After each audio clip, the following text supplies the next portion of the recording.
Perkenalkan, nama saya Dea Gabriela Tamulon, NPM 19010101088. Saya akan menjelaskan mengenai prinsip-prinsip, kelebihan dan kelemahan serta cara penerapannya di sekolah dasar mengenai teori behavioristik, kognitivistik, dan konstruktivistik.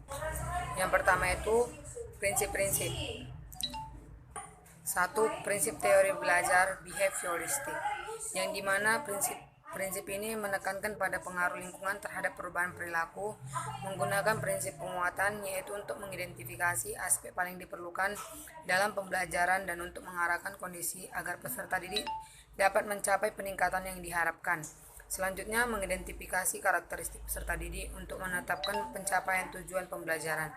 Selanjutnya, lebih menekankan pada hasil belajar daripada proses pembelajaran. Yang kedua, prinsip teori belajar kognitivistik, yang dimana aktivitas belajar merupakan perubahan pada sistem mental individu. Belajar merupakan aktivitas untuk menguasai materi dan catatan. Yang selanjutnya, langkah-langkah atau proses dalam belajar lebih esensial daripada hasil. Selanjutnya, sudut pandang adalah perangkat yang paling berperan dalam tindakan seseorang.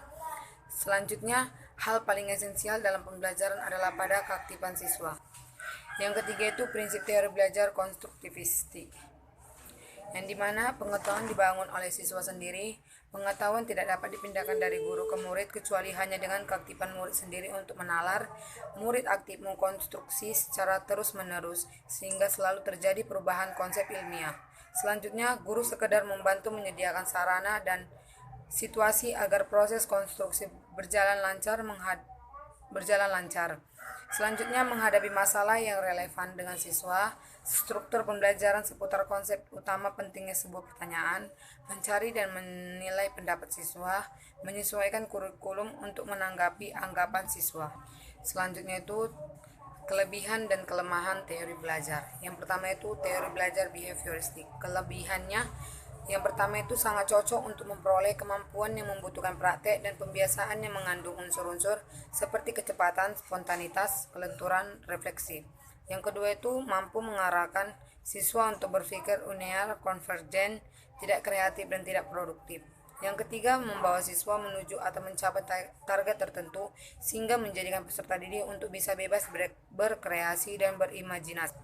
Kelemahannya, pertama, pembelajaran siswa yang berpusat pada guru, bersifat meanistik dan hanya berorientasi pada hasil yang diamati dan diukur.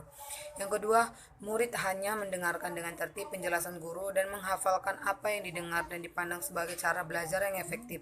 Yang ketiga itu, peserta didik tidak bebas dalam mengeksplorasikan bakat dan imajinasinya. Yang kedua, kognitivistik. Kelebihannya, pertama, sebagian besar dalam kurikulum pendidikan negara Indonesia lebih menekankan pada teori kognitif yang mengutamakan pada pengembangan pengetahuan yang dimiliki pada setiap individu. Yang kedua itu, pada metode pembelajaran ini, pendidik hanya perlu memberikan dasar-dasar dari materi yang diajarkan. Untuk pengembangan dan kelanjutannya diserahkan pada peserta didik, dan pendidik hanya perlu memantau dan menjelaskan dari alur pengembangan materi yang telah diberikan. Yang kedua itu kelemahan. Pertama, pada dasarnya, teori ini lebih menekankan pada kemampuan ingatan peserta didik dan kemampuan ingatan masing-masing peserta didik, sehingga kelemahan yang terjadi di sini adalah selalu menganggap semua peserta didik itu mempunyai kemampuan daya ingat yang sama dan tidak dibeda-bedakan. Yang kedua, apabila dalam pengajaran hanya menggunakan teori ini, maka dipastikan peserta didik tidak akan mengerti sepenuhnya materi yang diberikan.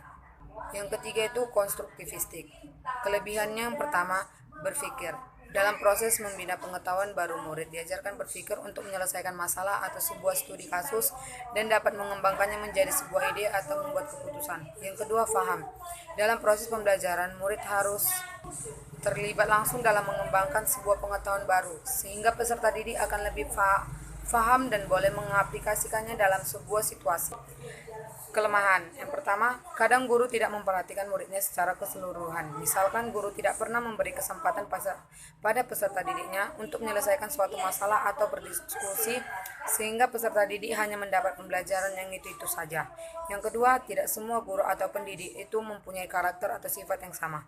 Pada dasarnya, guru hanya memberi penjelasan saja saat pembelajaran sehingga peserta didik dituntut untuk hanya memahami saja tanpa terlibat secara langsung dalam mengaplikasikan sebuah situasi baru. Yang ketiga itu penerapan teori belajar behavioristik, kognitivistik, dan konstruktivistik dalam pembelajaran di SD. Yang pertama itu behavioristik. Menentukan tujuan dari dan indikator pembelajaran, menganalisis lingkungan belajar dan mengidentifikasi pengetahuan awal peserta didik, menentukan materi pembelajaran, menguraikan materi pembelajaran menjadi bagian-bagian meliputi topik, pokok bahasan, subpokok bahasan, dan seterusnya, menyajikan pembelajaran, memberi stimulus kepada peserta didik, mengamati respon yang diberikan peserta didik, mengamati dan mengkaji respon peserta didik, memberi penguatan, mengevaluasi hasil belajar peserta didik. Yang kedua itu kognitivistik. Belajar tidak harus berpusat pada guru, tetapi peserta didik harus lebih aktif. Oleh karenanya, peserta didik harus dibimbing agar aktif menemukan sesuatu yang dipelajarinya. Yang kedua, bahan pembelajaran dan metode pembelajaran harus menjadi perhatian utama. Dalam proses pembelajaran, guru harus memperhatikan tahapan perkembangan kognitif peserta didik. Belajar harus berpusat pada peserta didik karena peserta didik melihat sesuatu berdasarkan dirinya sendiri. Yang ketiga, konstruktivistik. Guru membebaskan siswa dari belenggu kurikulum yang berisi fakta-fakta lepas yang sudah diterapkan dan memberikan kesempatan kepada siswa untuk mengembangkan ide-idenya secara lebih bebas. Menempatkan siswa sebagai kekuatan timbulnya interaksi untuk membuat hubungan ide dan gagasan, kemudian memformulasikan kembali ide tersebut serta membuat kesimpulan. Guru bersama-sama siswa mengkaji pesan-pesan penting bahwa dunia adalah kompleks, di mana terjadi bermacam-macam pandangan tentang kebenaran yang datangnya dari berbagai interpretasi. Guru mengakui bahwa proses belajar serta penilaiannya merupakan suatu usaha yang kompleks, sukar dipahami, tidak teratur, dan tidak mudah dikelola.